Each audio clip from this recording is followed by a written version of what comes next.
Okay, couple quick things. If you were with us last week, you know we were talking a lot about King Saul, and King Saul who went to go consult the witch, the medium of Ender, and how that ended horribly for him. And it's amazing to me. This is one of the things that actually makes me appreciate God so much, because so much in our society, it's funny, because we'll always say, why did I deserve this? Why is God doing this to me? But what we don't necessarily think about until we actually sit down and really either examine our own lives or examine lives of characters, in this case like Samuel, Saul in 1 Samuel. When we actually start to examine it, we realize how much God's willing to put up with before he finally does something. He is like the ultimate passive force. Like he does not want to punish us as much as possible. He's given Saul every chance, every conceivable opportunity to turn back to repent, and Saul just will not take it. And the reason I wanted to bring that up is because I want you to think about that as we get into today's story and how different they are, right? The whole point of 1 Samuel was really there's a lot there meant to show us the difference between these two men, between King Saul and King David. We're going to get back into that right away. So if you remember, they were the Philistines were marching up for war. It says they gathered all of their forces at Aphek. If you remember previously in chapter 28, we read that they were at Shunem, which is just like a little further to the east. And so it's safe to say either they were camping out in a valley, because it says they were, they're probably trying to gather up their forces and get everyone prepared. So you'd want to try and keep your forces near water and some sort of food source. That's obviously vital to make sure that soldiers are fed and have drink, because if they don't, they're going to leave or die, and you don't want either of those things to happen. So they seem to have the main force in a different location than the vanguard, which we read about last time. And it says, Israel camped by the spring in Jezreel. And it says, all the Philistine marchers marched with their units of hundreds and thousands. Now, I remember as a young Christian and stuff like that, we live in a planet with a lot of people, okay? There's over 8 billion people on Earth today. That's incredible, especially when you consider, I remember it was like a huge milestone when I was a kid that we crossed 6. That means in a very short period of time, we exploded Earth's population. Like it's just, and to be honest, this has been going on basically over the last century. If you go back to the time of Jesus, there's not that many people on earth. In fact, when we read about the collective group of Israelites, the entire nation, which, by the way, we have a record of in the book of Numbers, we can read that there's like 1 million people that make up Israel. Okay? Why do I make a big deal of this? Because sometimes I think when we read these things, hundreds and thousands of soldiers, we don't think of this as a big deal. This is a very big deal. This is like almost everybody showing up. This is a very big deal. When we hear about clashes with hundreds or even thousands of soldiers, this was a very big deal for this period of time. Remember, there's not that many people on earth at this time. And it says David and his... So, of course, informed by this, does it help you understand maybe why Saul was absolutely terrified as he's looking across and he sees a vast number of people? By the way, have any of you ever seen a crowd of like 1,000 people or say 100,000 people? Actually, if you go to a stadium is actually a good example of this. It's hard to take in the scale. We were talking about this with the kids actually this Wednesday, because Seth came up with a preposterous number. And I was like, I don't think you understand the scale of the number that you're saying. Because people don't. People have no, like, scaling, after you get past 1,000, no one really understands what you're talking about. Like, we can calculate the number, and I can show you on paper, like, oh, yeah, I know what 1 million is.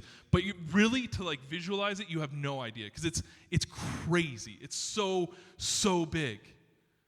And so for Saul, all of a sudden, he's used to seeing maybe a few hundred people. Remember, he was traveling around with 300 soldiers, and now there's thousands of soldiers on the battlefield. That's terrifying. The scale is just, it's just gone through the roof. But of course, David and his men were marching at the rear with Achish, with the Philistine forces. Remember, at the end of, was it chapter 27? David ends up serving King Achish as in his bodyguard. And it says, the commanders of the Philistines asked, "What about these Hebrews?" Remember, there's 600 of them, not an unsubstantial number. Achish replied, "Is this not David, who was an officer of King Saul of Israel? He has already been with me for over a year, and from the day he left Saul until now, I have found no fault in him." But the Philistine commanders were angry with Achish and said, and you can understand why, 600, as I said, not an insignificant number, "Send this man back, that he may return to the place where you assigned him. He must not go with us into battle, or he will turn against us during the fighting. How better to regain his master's favor than by taking the heads of our own men? Isn't this the David that they sang about in their dances, that Saul has slain his thousands, but David his tens of thousands?" David is so well known that even his enemies know the songs of praise towards him. And of course, this is a totally valid fear to have. Again, David is not controlling an unsubstantial amount of people. This isn't like 20 men and just, walking around, going around. In an army of thousands, he makes up 600. That is a substantial number of people. Not only that, they are very seasoned warriors. Their skill was probably great, and obviously David's tactical prowess was well known amongst all the leaders as well. So, of course, Achish calls David and says to him, "As surely as the Lord lives, you have been reliable, and I would be pleased to have you serve with me in the army. From the day you came to me until today, I have found no fault in you, but the rulers don't approve of you. Now turn back and go in peace. Do nothing to displease the Philistine rulers." "But what have I done?" asked David. "What have you found against your servant from the day I came to you until now? Why can't I go and fight against the enemies of my lord the king?" And what an interesting phrase. Because, of course, if you're King Achish and you hear David say to him, "I want to fight the enemies of my lord the king," you're thinking, "Oh, okay, well, I'm his lord. Therefore, he must be talking about this." But whom have we often heard David refer to as my lord the king? It was never Achish. It was always Saul. Now, this is it's more of an interesting side note, and this is something, it's caused a lot of speculation amongst a lot of different biblical scholars and, of course, commentarians and the like, where people are like, who is he actually talking about here? But it is interesting that he wasn't very specific in this moment. And I think because David's trying to tell us something. First off, number one, David is willing to submit to authority, even an authority that he disagrees with, because he's willing to allow the Lord to be sovereign in his life. And by the way, as I look at the clock, I realize I had these grandiose plans that we were going to make it well into chapter 30, and I'm now thinking this is not going to happen because I do not want to hold up all your time. But I think this is such an important point for us to dwell on. It's such an important thing for us to recognize, because so many times, I know personally myself, I can get real riled up and feisty about something where I'm like, I don't want to submit under an authority that I think is evil. But then when I look at the Bible is full of examples of men who continue to do the right thing under evil leadership. And that includes David right here. Right? We also have great examples during the Babylonian exile. Men like Daniel or Shadrach, Meshach, and Abednego. Right? We have great examples of, including Nehemiah, who continued to do the right thing, and then eventually God blessed him so that he would be released to go and rebuild the wall of Jerusalem. Right? We can see that as long as your heart is in the right place, as long as you continue to serve the Lord devoutly, and you do not turn your back on God, that it doesn't matter what the human leadership is in your life. God's going to do something great. Why do you think David began to go and march and go to war against his own people? And I think truly, and we're going to get, maybe not today, but we're going to get there, where David, he trusted God, and he knew that God was sovereign, God was in control, that God was going to do what God was going to do. And guess what? God's not going to let David do something God didn't want David to do. Especially when David is the type of man who is constantly inquiring of the Lord and saying, God, what should I do next? God, what should I do next? David's trusting the Lord to do the right thing. And what ends up happening? He goes with Achish, he trusts the Lord, and the Lord says, nope, David's not going to be killing his own people. And he puts this into the hearts of the enemy commanders, and now suddenly David is being ushered away. David, you're not going to go in there and kill your own friends and family. You're not going in there to slay the very people that you're going to rule. That's not your role, David. Achish answered him, I know that you have been as pleasing in my eyes as an angel of God. Nevertheless, the Philistine commanders have said, he must not go up with us into the battle. Now get up early along with your master's servants who have come with you, and leave in the morning as soon as it is light. And so David and his men got up early in the morning to go back to the land of the Philistines, and the Philistines went up to Jezreel. Right, and so we're going to get back. We're going to figure out what happened in this battle at the very last chapter, in chapter 31, where they finally advance on Israel, and we're going to read about what happens. But an interesting question that's going to take us into chapter 30, we'll get a little bit into it, is, wait a minute, it says, David and his men got up, went back to the land of the Philistines, and the Philistines went to Jezreel. Wait, where are all the Philistine soldiers? They're gone. Now, here's a practical thing that as North Americans, we've become very detached from. In fact, does anyone know when the last war fought on the North American continent was? It was, in fact, I looked this up. I'm pretty sure, I couldn't find any other war, but I'm pretty sure the very last war that was fought here on the North American continent was the American Civil War, which ended in 1865. Okay? That means, unbelievably, the North American continent has experienced 155 years of peace. That is unprecedented in all of human history. You do not have peace like this. And I think sometimes, and the reason I wanted to bring this up, the reason I want us to relate this is because sometimes we forget how horrible war can be and what war really is like. And how regular that was to almost every nation throughout all of history. That war was the norm.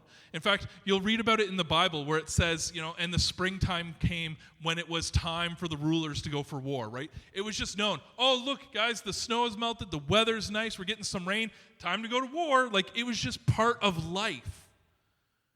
Right? We are so disconnected from that. It's so far away from us. We would, that's such a foreign concept.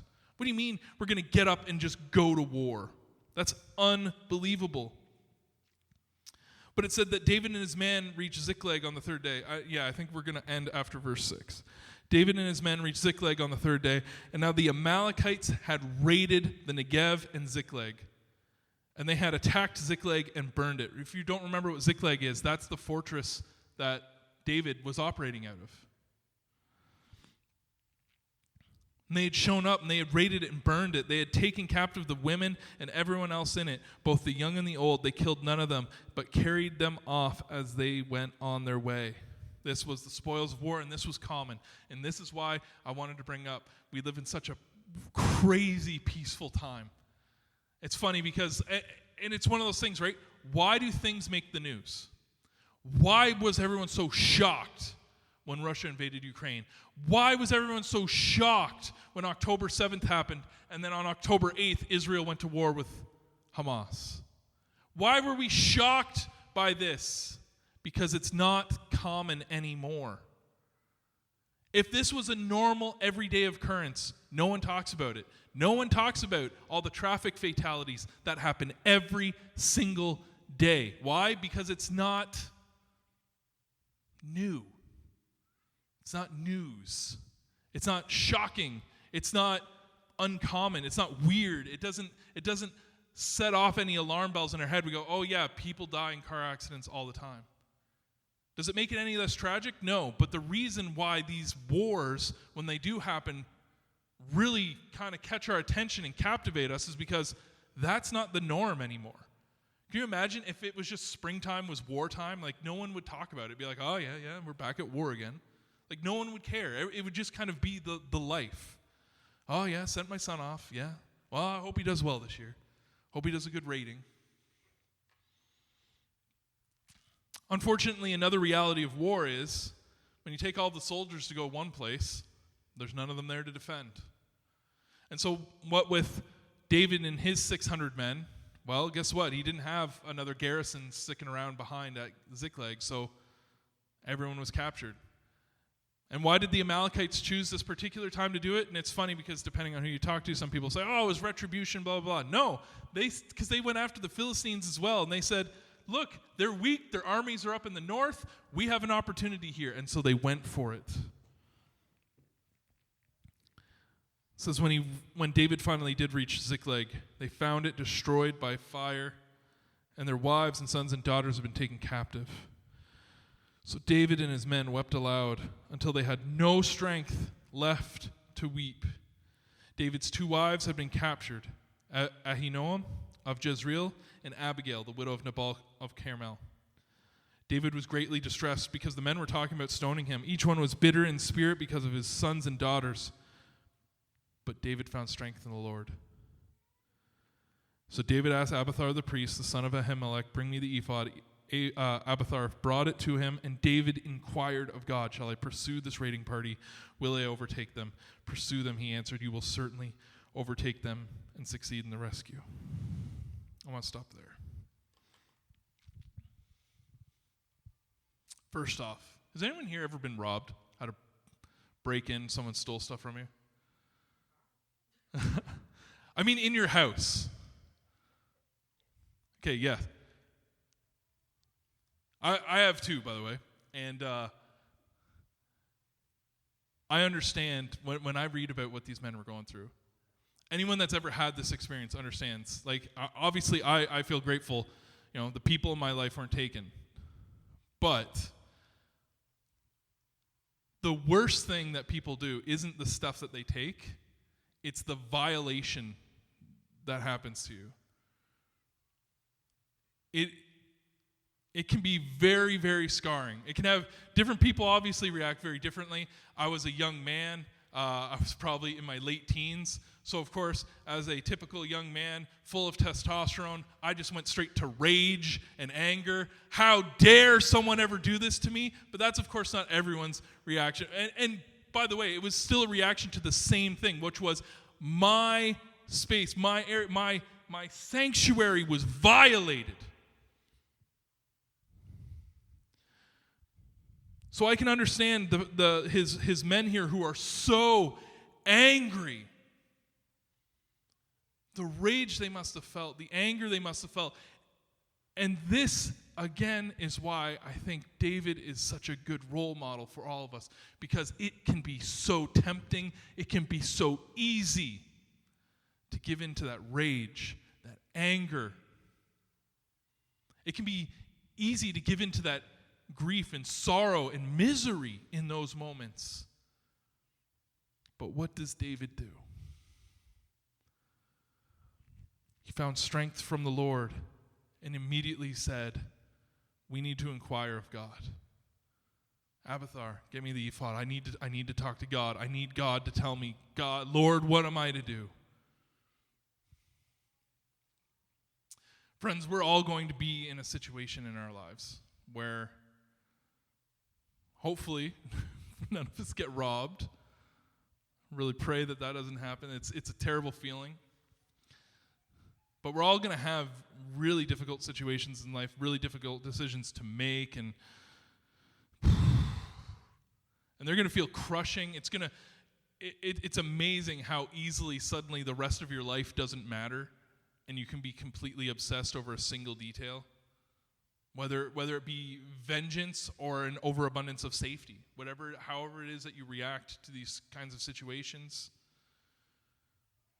That human impulse, it was what Rebecca and I were talking about this morning. I said the problem with, the biggest issue I have with New Age people is that they tend to believe that people are fundamentally good. And I feel like that just leads them into such naivete, and it just leads them down a path that's going to get them hurt. Because I don't believe that. I believe in the fall. I believe that when when God told us that we fell in the garden and we invited sin into our hearts, I believe that to be true. I don't even need to be told that because I know about the evil that lurks in my heart, and I know about the temptations that I'm dealt with, and I know about what's going on and all the evil that I'm tempted to do. But guess what? We got Jesus on our side. And we can inquire of him. We don't need an ephod. We don't need to go to the temple. We don't have to go find the ark. Jesus died on the cross so that the Holy Spirit could be with us right now. That we can inquire of him when we're going through our darkest times, when we're going through our most difficult times, when we need to be making big decisions on hard topics. We don't have to do it alone. We can go to God.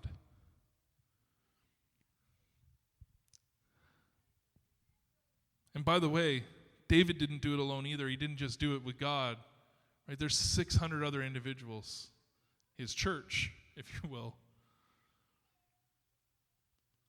Friends, when we make big decisions, we have big life things happen around us. We don't just do it on our own. This is why church is so important. It's about making those connections and having those people that are there in your corner to be there for you and help you and be with you. I think the success rate of this story might be very different if the other men hadn't have been rallied. But they believed in the power of God. They believed in David. They trusted him. And we're going to read the rest of that story next week. But as we close, I want us to hold on to that and recognize, you know what? Sometimes, first off, sometimes we have to submit under some pretty evil leadership and trust that God's going to lead us in the right direction. As long as we continue to follow God and pursue good, God's not going to let us fall into evil, even when our leaders are. And then even when terrible things do happen and life comes our way and terrible things happen, it's a fact of life. Why? Because it's a fallen world. And guess what? We don't have to do it on our own. We can trust in God, and we can find our strength in God in those moments where we feel weak and broken and violated and ashamed and alone. We can lean on God and the Holy Spirit to lift us up. Give us the strength we need, and surround us with the church that will love us and help us put our lives back together.